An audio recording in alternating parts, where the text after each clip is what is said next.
Hey everyone, welcome to this episode of SBJ Live. I'm Dan Kaufman. Thank you so much for being here. This is our 2023-2024 NFL season preview, and we've got a great moderator and two great panelists for this episode. So you're in for a treat today. Thanks for joining. I will give people a moment to get into the room here. And while I'm doing that, I'm going to go over my standard logistics for every SBJ Live episode. I apologize if you've heard this now 100 times or so, but I'm going to go over it just for the people who are joining us for the first time, and I think we have a few. So here are the most important things for SBJ Live to make this experience the most valuable for everyone.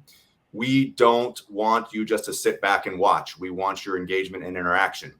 So what does that mean? One, there's a chat feature on the right-hand side of your screen, and we encourage and welcome folks to introduce themselves in that chat.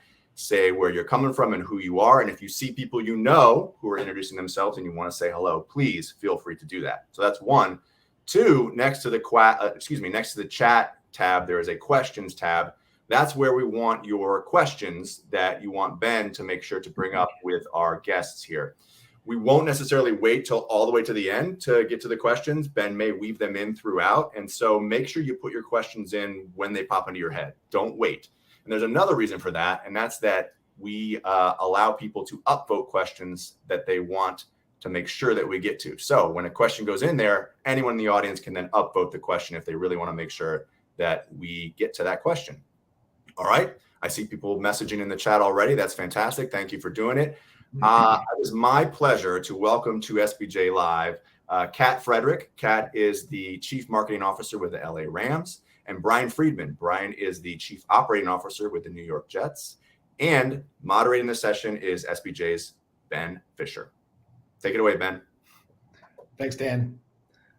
I'm very excited about today. My fantasy team is drafted. My subscriptions and TVs are all set up for Sunday. And the worst of my SBJ NFL preview coverage is done. So now we're going to talk football and talk business. And with us today, we've got senior representatives from two of the teams in the NFL that are consistently among the most interesting on the football side and the business side. So with that, let's take a half hour or 40 minutes and talk everyone's favorite sport, NFL football. Brian, Kat, let's just do some level setting here.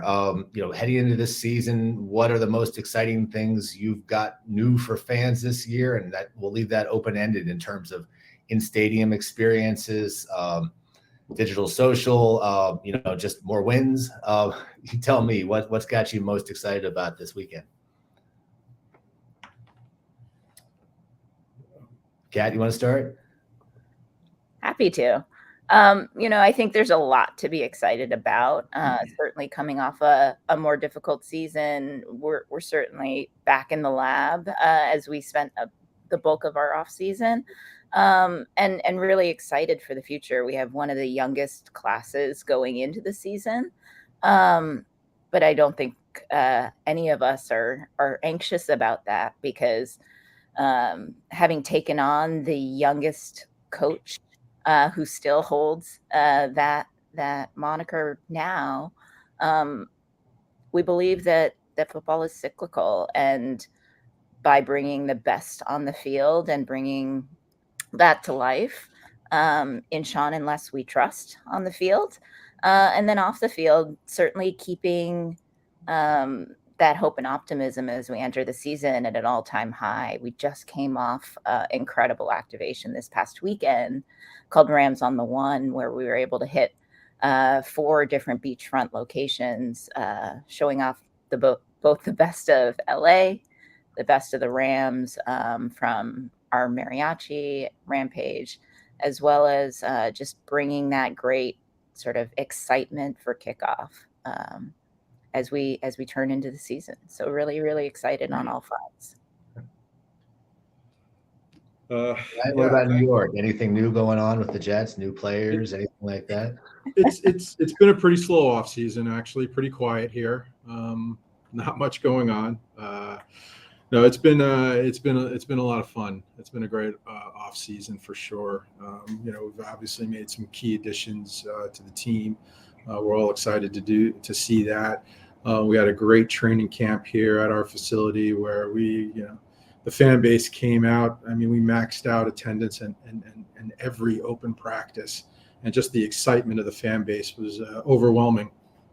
And from a business perspective, to see both season ticket holders coming as well as fans who may have only been individual game ticket buyers, just to be here and really engage with the team, whether it be getting the kids getting autographs, or whether it be some of the inflatables or the different activations we had going on throughout the parking lot. It was just great to see the fan base so excited and really just constantly shouting their favorite chant. So it was a great off season, and we're excited to kick the ball off on Monday.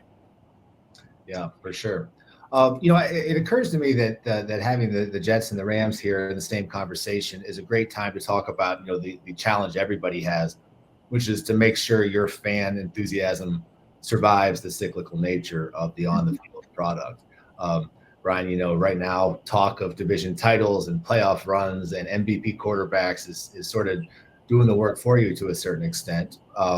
But how do you make sure that is something that you will survive over the long term and continue to build across the peaks and valleys going forward?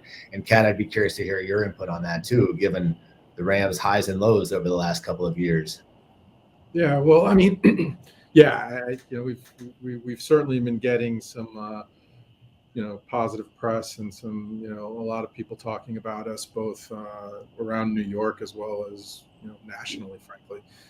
But you can't be in a position to take advantage of those things from a business perspective if you wait for those things to happen. So, we're constantly evolving our business models, our strategies, our voice, our messaging to our fans.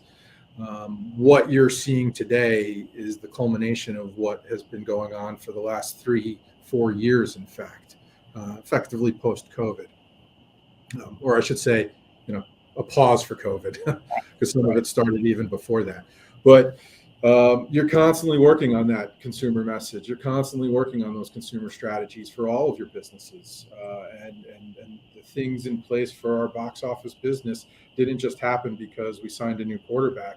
It happened 2 years ago and has been evolving. Now, the signing of an exciting player certainly puts wind in your sails, or as I like to say, it supercharges the strategy. But if you have not put the strategies in place or gotten your brand's voice where you want it to be before those opportunities present themselves, you're going to be stuck at the starting gate. Right. Now, I remember last year writing about your digital and social team, that when you had that hot start and what was it, you won 4 of the first 5 or whatever it was, that and you had the team on the digital social media side to have that content, to have that degree of content. And those people obviously weren't hired after you won 3 in a row. They had been hired months or years ago to build up and take advantage of that opportunity. Absolutely. It's planning, it's strategy, and then it's executing. It's really executing throughout even the tougher times, we'll call them, but really making sure you're primed to execute when you get that wind in your sails. Mm-hmm. Now, Kat, tell us about the last few years with the Rams. You're new in the market. Well, a return to the market, win a Super Bowl, then you start losing a little bit more. But the idea is to build a movement that's going to last for generations. So tell us about the work you did during the Super Bowl year and how that's coming to bear on your job now. Yeah, I mean, certainly I can speak, to what Brian said, which is you sign a few big names from Matthew Stafford, Von Miller, Odell, myself, all in that season. And you can certainly capitalize on that momentum. I think it's important to remember our fans are 24/7, 365. So our content, our storytelling, and our messaging has to do that as well. And I think that's why building trust, like the teams at the Rams, like the teams at the Jets, that have such incredible access between the business side and the football side. It's why our fans can ride alongside that journey and understand the agility and the nimble moves that Sean and Les make, but also the why behind them. So in a year in which we're not doing Hard Knocks, we have the opportunity through Behind the Grind to tell that story, to give unparalleled access to the draft room, to mic'd up moments during camp, to be able to hear at coaching meetings, scouting meetings directly from Sean and Les. And I think that that gives people the ability to trust kind of what they're seeing and how it unfolds. And I think there was a lot of that when you saw in 2017 at Sean's arrival and the building of the roster, and it is cyclical, right? And so I think that there is the ability to bring people back to those moments to understand what it felt like then, but also to understand kind of where we are in this new chapter of the journey as well. So yeah, and just to follow on that, Kat, I think it's a great point. The whole 365-day component of it. It's something we've said around here. You've got the fan base there for 10 days a year for sure, and they're excited, and they're there for 3 to 4 hours before the game. They're there for 3 hours during the game. They're there for an hour after the game. So of course, you've always got some monetization opportunities, some activation opportunities that you can continue to improve that experience. But really, the goal is going from 10 to 365. And you do that through that individual engagement day to day, whether it be, through great content pieces or through general social media that's occurring on a constant basis. Yeah, I'll ask both of you, is there any sense that you've starting to get on top of the digital and owned and operated media opportunity here? And for years now, it's just been hearing we need more people doing that work. We need more content on more platforms, and just there's insatiable demand. Is there any evidence of supply and demand in terms of Rams and Jets created content leveling out, or is it still a beast that needs fed as much as you can feed it? I mean, I certainly think that fans will ask for more. They will want for more, right? To be able to get into the psyche of the men inside the helmets, to get into the thinking space of Sean McVay, like those are the opportunities that I think the clubs have to provide. They have to give a window into the fans. That's the current day expectation. And so, I think social also allows us to traverse up and down the audience ranks, right? You're able to engage older audiences on certain platforms. And we've seen incredible growth across YouTube, across TikTok, across Instagram. And that's not a one size fits all message. It's not one size fits all content. And so, to my boss who's listening out there, of course we could use more resources. Of course we could continue to add to the staff. But I do think that those constraints keep us judicious. They keep us forcing ourselves to prioritize what access is meaningful.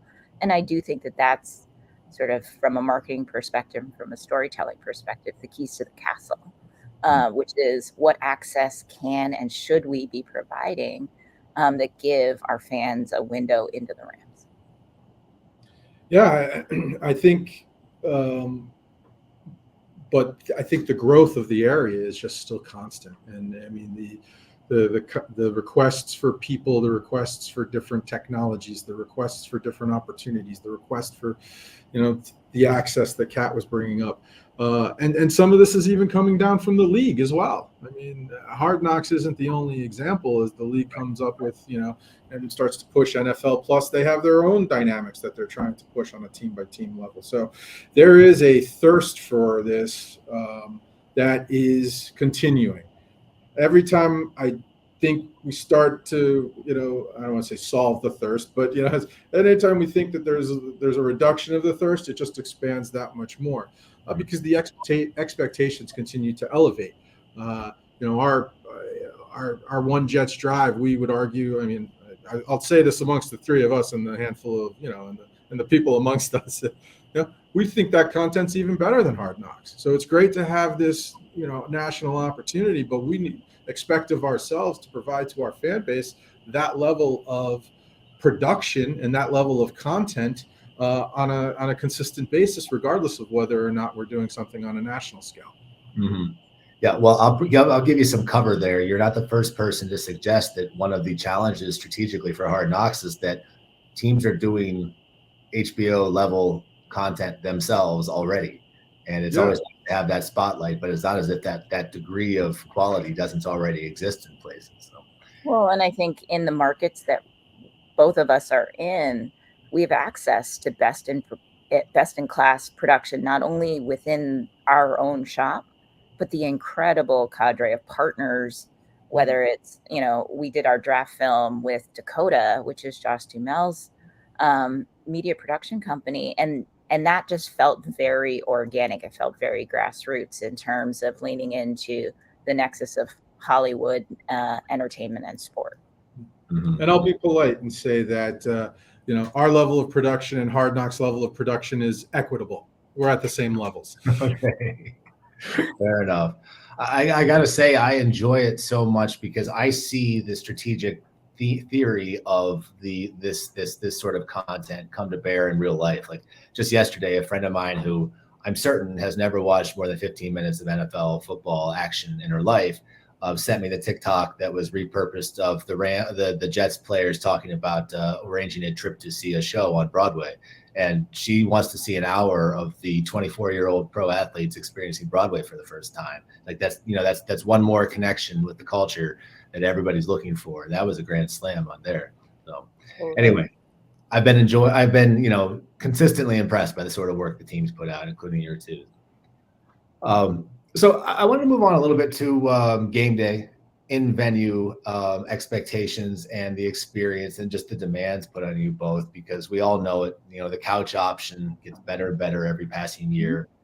The NFL still sells the vast majority of its tickets every year, but I got to imagine that gets a little bit harder every year too. So what's on the cutting edge of the game day experience at MetLife and at SoFi this year? Brian, you want to start first? Sure. I mean, and it does. The couch product, I always say, is great. And I was in the store this weekend with my wife, and I'm like, an 85-inch TV for under $1,500, like it's insane. The beer is always cold, and the line to the bathroom is always shorter at home. There's no way around those things. But ultimately, there is nothing that beats the in-stadium experience. Sharing with 80,000 of your closest friends, a game day is really it's an experience, and that's really what we're in the business of, is providing those experiences and those memories that you can't get from your couch. But that being said, there is a certain threshold you absolutely have to maintain. Technological capabilities that give people the ability to, whether it be Wi-Fi, whether it be sound, whether it be boards, all of the above. We're partnering this year with a company called Fancy, who does if you scan a QR code, your phone can be converted into a camera, and what you're filming goes up on the board. So you're going to see on a massive board what you're filming. You're not able to do that at home. That adds to the experience, especially when you start to talk about doing things with your kids. We're partnering with another company who's providing us LED wristbands for our night games as a giveaway, where that'll be in tune to different things going on throughout the game. And then of course you can't hang out in a parking lot and drink a soda with thousands of your friends before the game if you're sitting on your couch. So it's really an event. It's maintaining the event, and I think that will always be there for us, which is what we continue to lean into, the experience and the memories that it creates. And it's on us to keep evolving, which I think we are. Yeah, I think that couch 3-hour experience is a very different experience than the full day that is a great Sunday of football.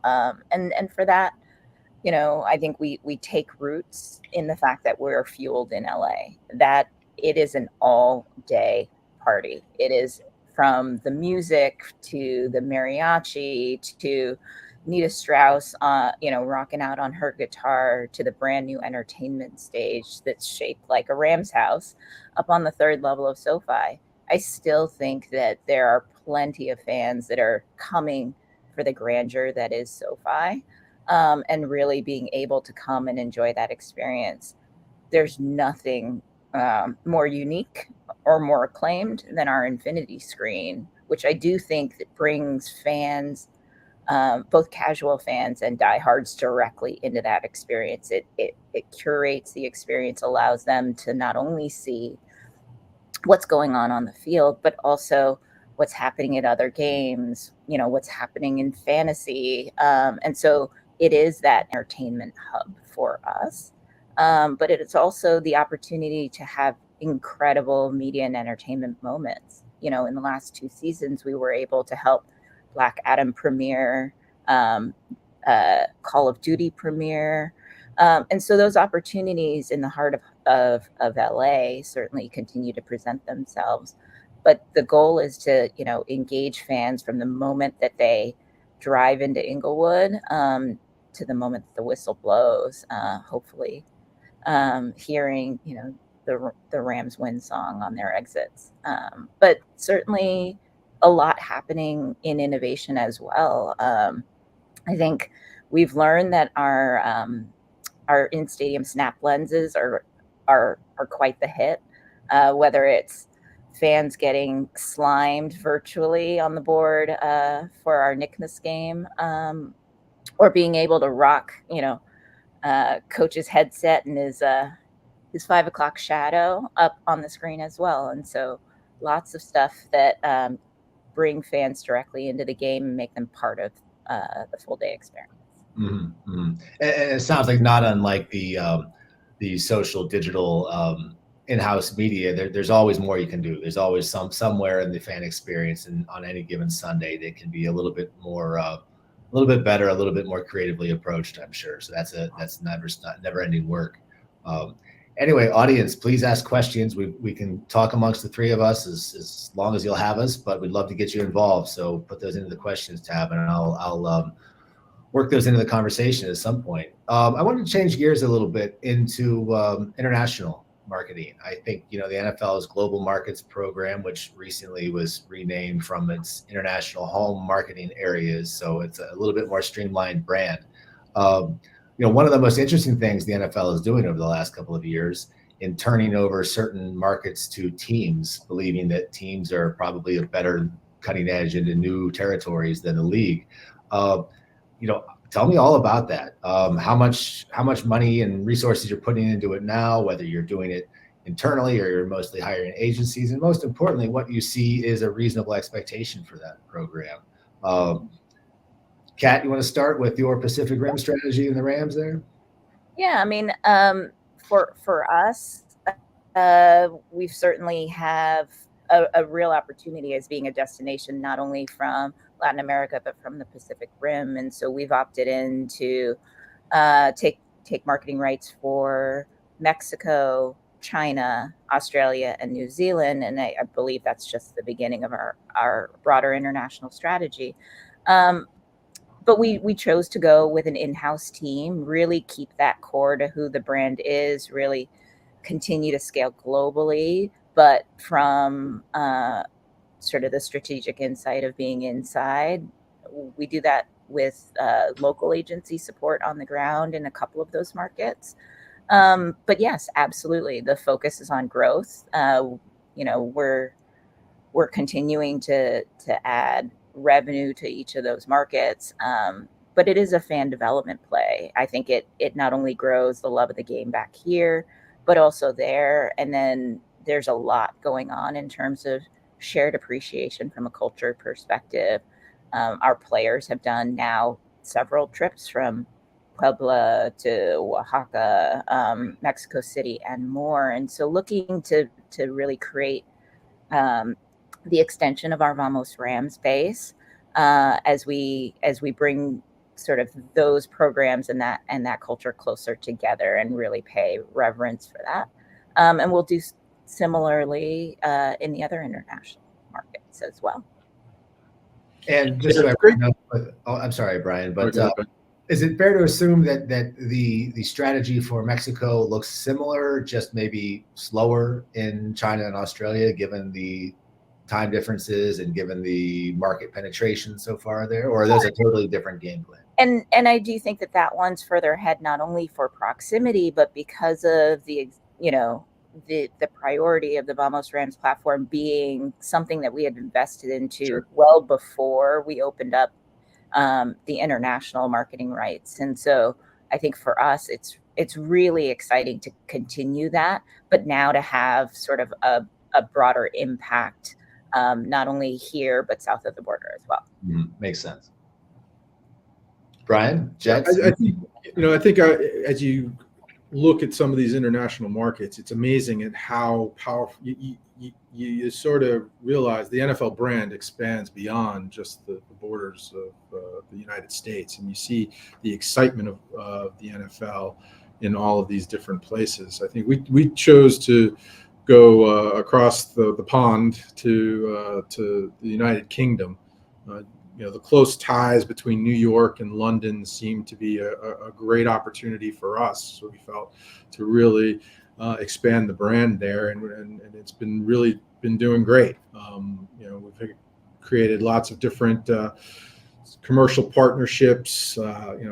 Like for Charles Twitt, for instance, who's got a basis there in London, a basis there in New York, and it seemed perfect opportunity. And that's just one of several brands that we've done that with.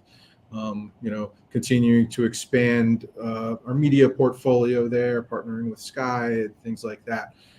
We've done probably more of an outsourced leveraging an agency than it sounds like the Rams did.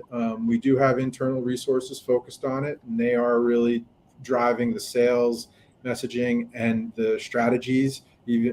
But in terms of the boots on the ground, in terms of the people in place there, we have not put any staff in London yet. But that business is growing. I think the most interesting thing that I've learned over the last couple of years on that is the uniqueness that you need to approach those different markets with.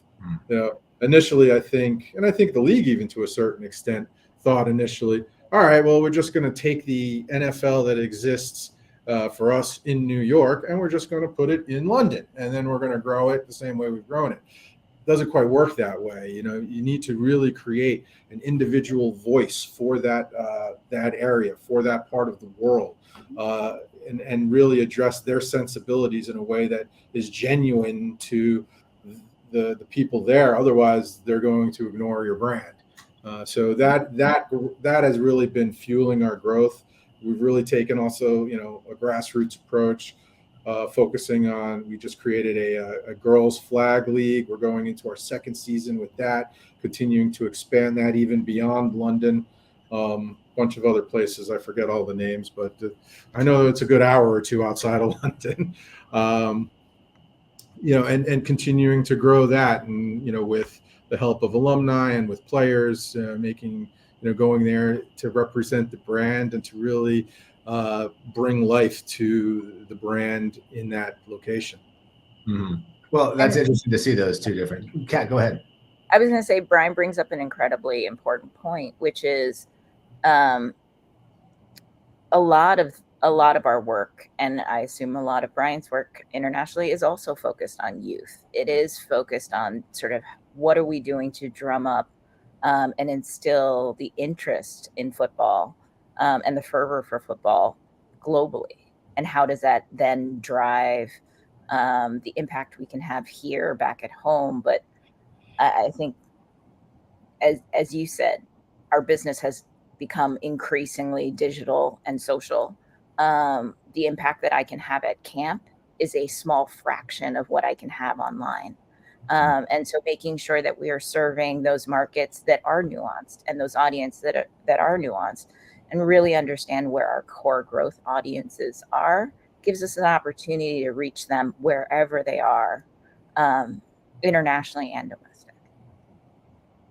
It's been so interesting to see how teams view this, because it really gets to the core of your priorities, because the numbers aren't big overseas, but they were zeros before this. So it's nice growth. but it's also very labor intensive. Like you said, you've got to understand each market's peculiarities. And, there's still roughly a third of the league that hasn't gotten into this global markets program.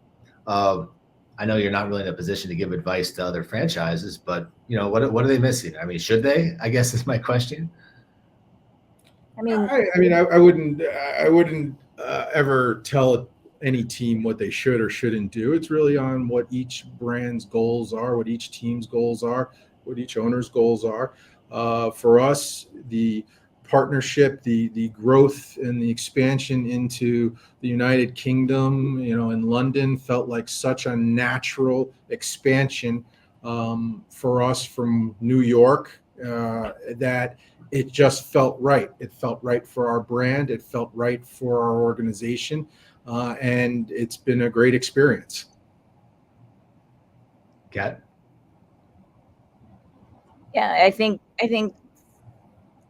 when you experience these fans, particularly the youth in other markets, and you see the fervor that they have for football, but you realize they don't have access. They don't have access beyond the same experience on the couch sometimes, right? Yeah. And so the ability to be with players and to learn the game from our players, like these are indelible experiences that will be part of their identity. And I think if you think about it that way, you think about the next generation of fandom, like we're turning hearts and minds, and that to me is always a worthwhile investment. Mm-hmm. Yeah, it's and just to add on to that, I don't think it's somewhat similar to, if you would compare it to the game day experience, trying to figure out a way to bring the game day experience to these international markets, because there's so much excitement, because there's so much interest. Create those opportunities to create those memories. I always joke, how many kids remember their first game for the memory, not for the score. Right. And then that's what you're trying to create, even if we can't bring an entire game there. And I think that there's a lot of analogs, right? Game respects game. And so a lot of what we've seen as being really high impact partnerships are partnering with those local teams in those international markets to bring those fan bases together, to give them something to root for in a shared experience, and to get to know players on both sides. It's been a great experience for us as a club, for our players, and for the communities that we're able to interact with. So I think it's been a win all around.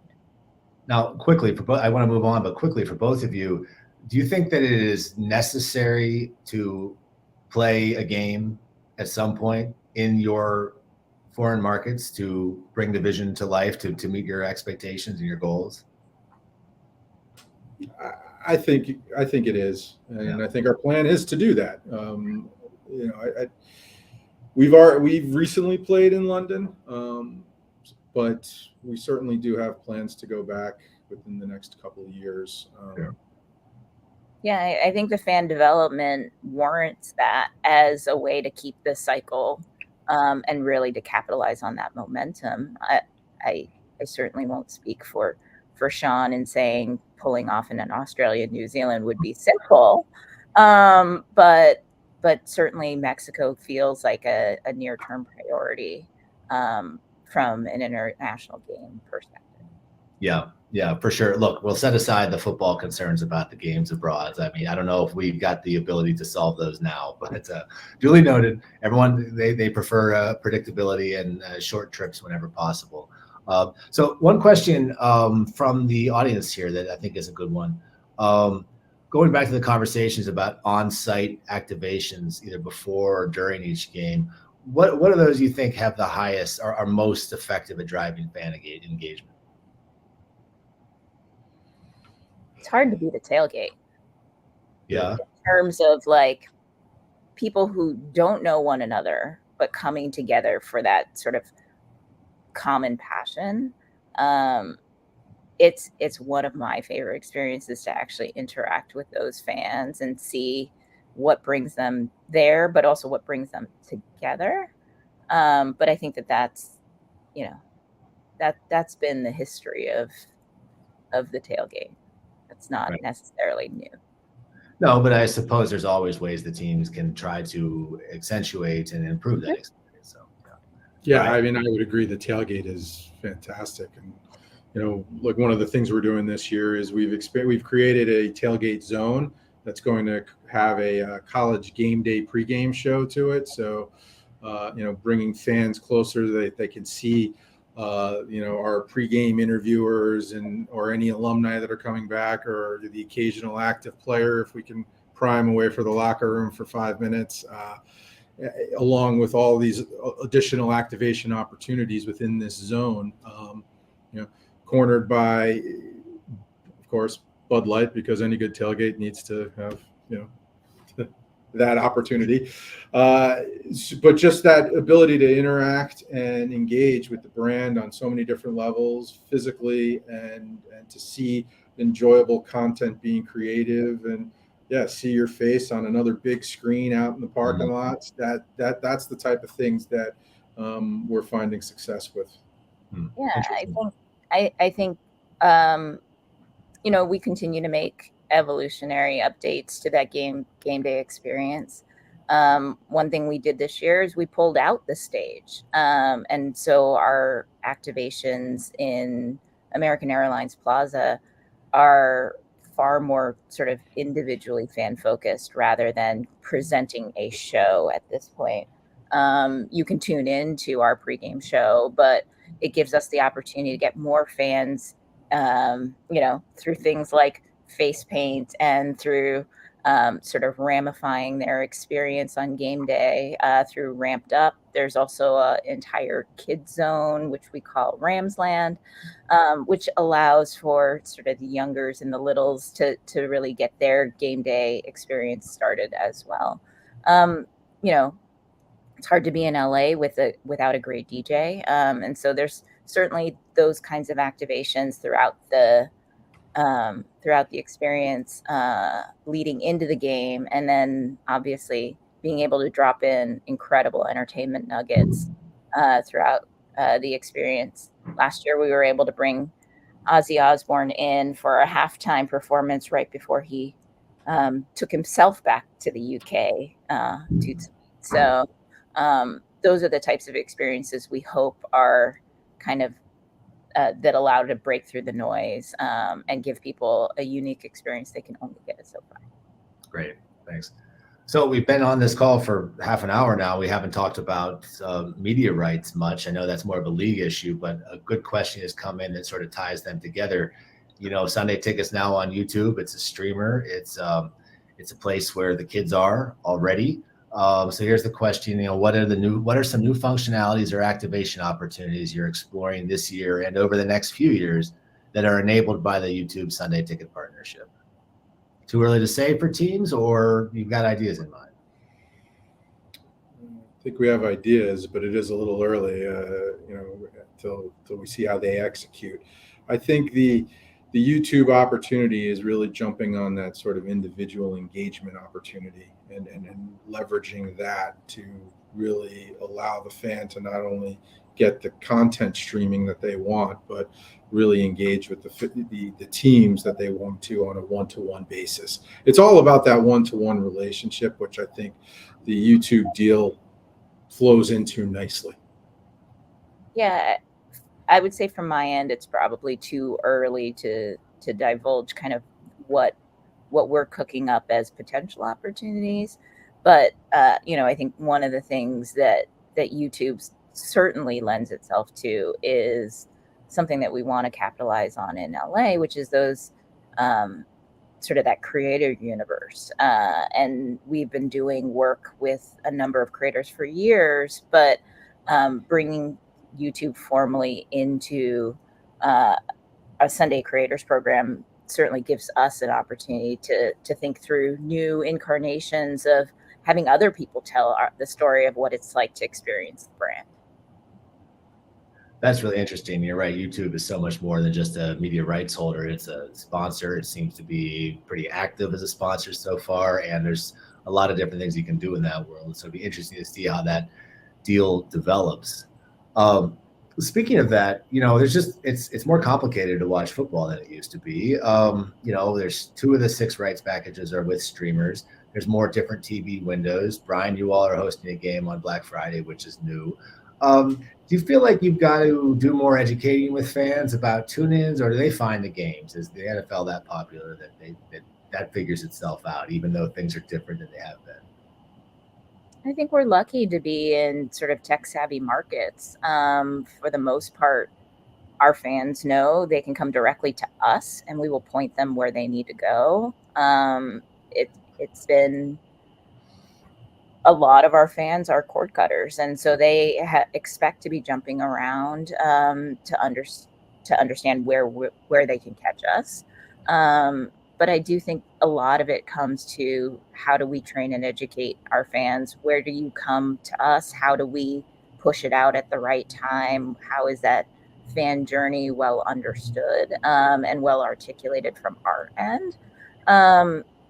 But it's also working very, very closely with the ESPNs, ABCs, Amazons, all of which we have incredible relationships with, to make sure that we're doing everything on both sides to bring fans into the ecosystem. Yeah, it's the way of the world. I mean, I think so. To a certain extent, the fan base is open to it. Yeah, I mean, I think every team's got pockets of its fan base that are resistant to anything that changes. They'd still Monday at 1 on a network TV is a problem. Yeah. So, exactly. But I think, like I said, it's the way of the world, and fans are changing with it. And I do believe they like that ability to engage with the team on their own terms, and this helps them do that. As you expand the days, there is a little bit of pushback, but as you brought up Black Friday, frankly, our fans are really excited about Black Friday. We're very excited about to be hosting the first Black Friday game. So, I mean, the fans have been looking for more tickets because they want to make that an extension of their Thanksgiving day, with friends and family. They just want to come the next day and enjoy, some Jets football. So we've actually found the exact opposite. No hesitation. It's only been, positive responses from the fans. So, I agree with. I agree with everything Kat had said, that there is an education component to it with your fans, but so far it's been pretty positively received. Yeah. My sense of things is that fans really like it whenever their team can be the sole focus of the league. Any TV window where they are sort of the only thing going on does well, even if there are some downsides to that. That's, a gross generalization. I don't have data to say that, but that's my read on NFL fans after 35 years of watching this sport. Another question from the audience here, going back to the tailgate thread, how do you bring that experience to fans that aren't able to be there in person, international, out of state? As Jerry Jones has said, something like 7% of our fans have actually been in an NFL stadium before. How do you get that energy out to a distributed audience? I think you do it through content. You do it through creativity. We've done whole tailgating sort of episodes of content where we've had one of our alumni, Nick Mangold, who's well known for his tailgating prowess and cooking abilities, or following him in the parking lots, so that even if fans aren't there, they can certainly feel like they're experiencing the same thing that the fans at the game are experiencing, as they sort of enjoy their hot dogs, hamburgers, using whatever other appliances they choose to use in their tailgates. So I think you got to be creative. I mean, it's a tailgate is a tailgate, and there's a reason that it is so popular to do, and there's a reason it's so popular with NFL fans throughout the country. So you got to be a little bit creative, but it is possible to do it. Yeah, I mean, I think it all comes down to the relationships that you have, right? So some of those are our fan clubs that are sort of actively taking the torch. And so when we play away, they are activating in market and bringing those communities together. That's why I think it is so important that a lot of those relationships are struck during game day that then can disseminate and carry forward the good word. But also virtual type experiences like that. To Brian's point, content brings people together. And how do we replicate that in other markets so that they're sitting there in watch parties at sometimes 2 or 4 a.m. For which, we as the Rams will send home, get out of work notes so that they can submit those to their bosses as to why they couldn't make it in on Monday morning. That's funny. and occasionally buy around. Exactly. Right. Exactly. As we've done at times for watch parties in London. That's great. Well, we're running low on time, but there is one other major line of conversation I wanted to get into.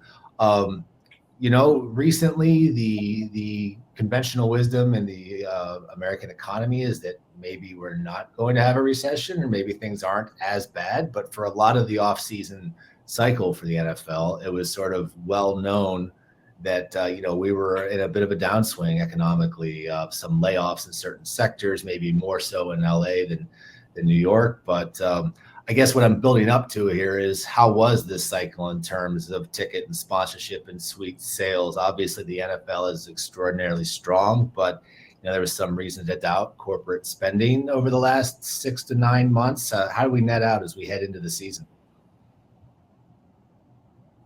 We've had one of the strongest off seasons we've had ever. So I've heard all of those news stories, and certainly seen them as well in other parts of my life. But from my perspective, the NFL has got such a strong brand. It's such an opportunity for fans to engage, and when there's excitement about the brand, we're able to certainly build partnerships and relationships with fans and monetize it. So we've had an incredible off season across all of our businesses. Yeah. Would you say that before you signed your new quarterback? Actually, it was even before we signed our new quarterback. So we were trending that way through all of our businesses as well. Yeah, I mean, we are now north of 100 partners across our ecosystem, and only growing. So I do think that the appetite for sports is only going to continue to grow. The number of incredible partners, but also just the innovativeness and the creativity of those experiences really show both us, the club, and that partner on the best of fronts. So really excited as that continues to expand, and we're able to bring those cutting edge experiences. The ones I think I'm probably most bullish and most excited about are in that media and entertainment space, where we're able to bring that Black Adam type experience, or The Rock with working out with AD, those kinds of experiences to life, because I do think that they bring another lens to the experience that gives particularly fantasy owners more ammo to learn more about the players that they have invested and loved in. Mm-hmm, mm-hmm. Well, that makes a lot of sense. So, I think we're just about out of time. Brian, Kat, anything else here that you were expecting to discuss today that we haven't gotten to? I think you've covered a lot. So couldn't be more excited for the kickoff of the season. I think when you work on the club side, you're locked and loaded and waiting in anticipation. Just can't wait for Sunday. Right. Everything comes alive this weekend. Exactly. Yeah. And the nature of your work changes too, because during the off season, you're thinking so much about strategy and digital, and then fairly abruptly you're in a old-fashioned events operation mode, and you're thinking about the littlest things. And I know it's a lot for everybody, but there's few who do it better in the world than the NFL and the Jets and the Rams for sure. So with that, I guess we'll throw it back to Dan. Yeah, I don't have much more to say. I'm really just here to say thank you both to the audience and to our panelists. To the audience, Thanks so much for taking the time to be here. You'll get an email after this with some information about SBJ Live, but also a link to subscribe to Sports Business Journal. If you are not already a subscriber, please do subscribe. You'll get all the great stuff that Ben does, along with so many others.